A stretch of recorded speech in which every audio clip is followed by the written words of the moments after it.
Hey everyone, welcome back to What's Your Game. In today's video, I will be going over Final Fantasy VII Remake's ending and why it's not an alternative universe with evidence, and why I also believe this is the true ending explained.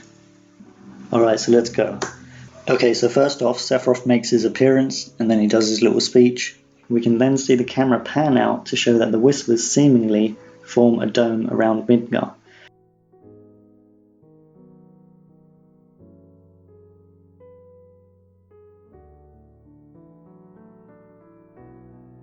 It then flashes back to Zack right before his final battle with Shinra begins.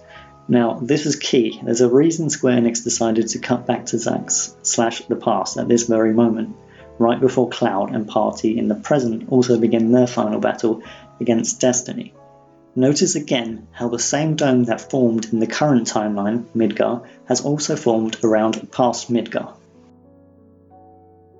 Now we see the camera pan out and we can see again the Whispers, so it seems pretty evident to me that the Whispers are present all throughout time, in this case the past. Now they are there observing, making sure things go as they originally did, like they have been doing throughout our playthrough. In this case they are observing to make sure that Zack dies. Now this is where it flashes back to the player's current timeline and Cloud proceeds to enter this portal in which to defy Destiny. But right before that, Aerith gives us another hint as to why this is just one timeline, with the line, "If we succeed, if we win, we will be changing ourselves too," meaning that if they beat Destiny, everything up until this point will have changed, including their pasts, their memories, who lives, who dies, etc.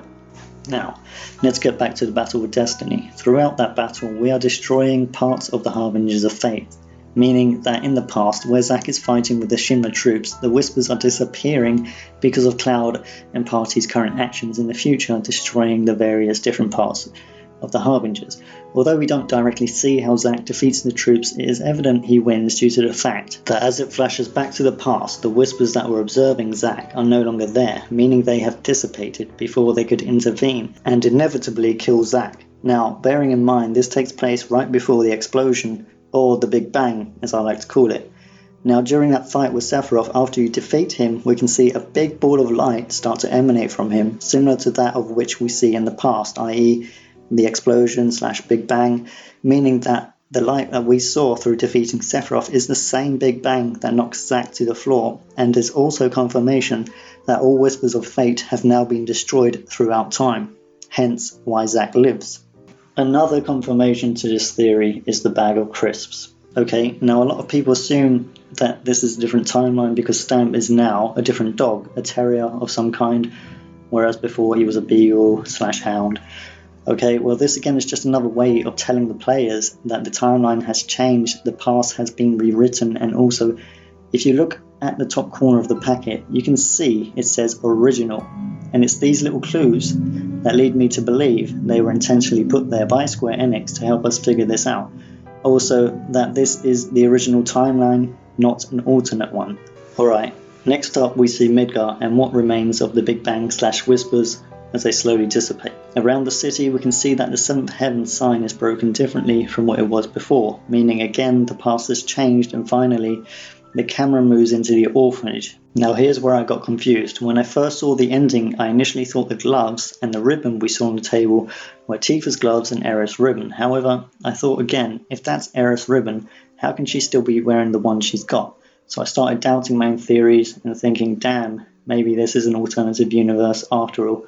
But I wouldn't give up, and after doing some research on what I thought was a pink bow, it all hit me at once. The gloves we see are not Tifa's but none other than Jesse's. As you can see in this picture here, it's the same. And as for what I thought was Aerith's ribbon, well, you only have to look at Biggs, and he has a bandage around his head, meaning it's either his headband or Wedge's, and I'm leaning more towards it being Wedge's headband, as it's a way of Square Enix telling us that all three are alive. And finally, just one more thing about Biggs, we can see he's in a coma. As the final particles of the Whispers dissipate, right at that moment, Biggs wakes up, meaning he lives, because the Whispers aren't around to intervene. And in the final scene, here is my take on it. When we see Zack with Cloud walking toward Midgar, I don't actually think he senses Aerith. He is smiling because he could see Midgar And that being where Aerith is, he smiles, knowing he will see her again. As for Aerith, yes, she may have sensed him, and you could argue about her line, "The still sky, I miss it," because the sky reminds her of the people she has lost, i.e. Zack, her mum, etc., as recently explained in the recent Ultimania interviews. And yes, she could still believe that Zack is dead at this point. It's hard to tell, but we have just seen that he is not. So what I think the next game will involve is our party members slowly regaining their new memories as time goes on, via flashbacks. As to where Zack is right now, well, maybe he went back to Gongaga to see his parents.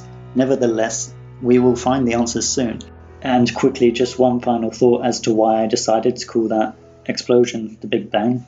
It's because I really feel that was Square Enix's way of telling us that this represents new beginnings, hence why they showed Cloud and Sephiroth in the edge of creation, basically telling us that which lies ahead does not yet exist, hence beginning of a new universe, hence the Big Bang, which just so happens after that scene. All in all, I'm very happy with this game now, and that I fully understand the ending, and Square Enix were right all along when they said the story will continue as is. It's true, nothing much has changed, and the proof and the answers are in this ending. All you have to do is just, observe and do some research, and, all the answers are there. Square Enix themselves said they left clues for us to figure this out, and I truly believe that I have finally figured this out. And also, if you agree with me, share the video, let's get this out, and I hope this has also helped you to better understand the ending, and as always, thank you for watching.